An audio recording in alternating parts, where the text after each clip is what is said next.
Halo teman-teman, ketemu lagi dengan saya Irma, guru dari SD Negeri Cicahem 1. Seminggu sebelumnya, kita sudah bertemu dengan mereview buku menggunakan teknik fishbone. Bagaimana? Teman-teman sudah mencobanya di rumah? Nah, kali ini kita akan mereview buku kembali menggunakan teknik AI. Teman-teman tahu nggak teknik AI itu seperti apa?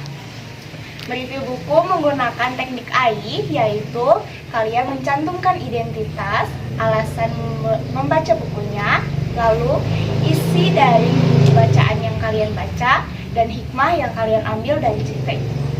Kali ini saya akan mereview buku menggunakan teknik AI, yaitu buku Kisah Kuda dan Monyet yang diceritakan kembali oleh Leni Aryani. Nah, ini dia teknik AI yang digunakan dalam mereview buku ini. Pada bagian atasnya terdapat identitas dari buku yang kita baca. Identitasnya berisi judul, pengarang, jumlah halaman, dan juga penerbit. Buku yang akan kita review ini berjudul Kisah Kuda dan Monyet. Pengarangnya Leni Aryani, jumlah halamannya 23 halaman, dan diterbitkan oleh Bintang Indonesia Jakarta. Nah, pada bagian pertama ada A, untuk alasan kenapa kita membaca buku di sini. Di sini, buku cerita Kuda dan Monyet dipilih karena memiliki alur cerita yang jelas dan ditambah ilustrasi yang dapat menarik perhatian dan juga minat pembacanya. Selain itu, gambar ilustrasinya dapat memperjelas dari cerita yang diinginkan oleh penulisnya.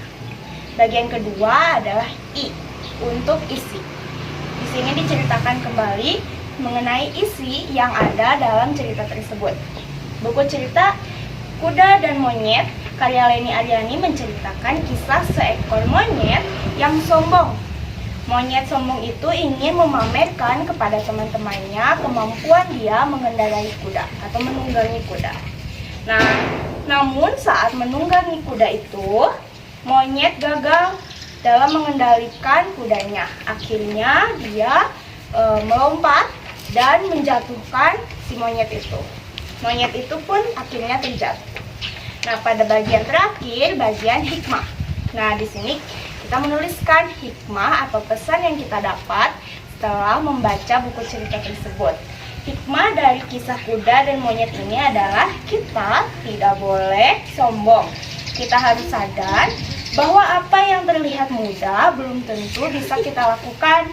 Kita harus mempelajari segala sesuatunya sebelum melakukannya. Nah, itu dia review buku menggunakan teknik AI. Bagaimana? Mudah kan? Nah, jangan lupa untuk mencobanya di rumah juga ya. Sampai jumpa di review buku selanjutnya. Salam literasi, Leksam Bedas, Bedas, Bedas, Bedas. Jangan lupa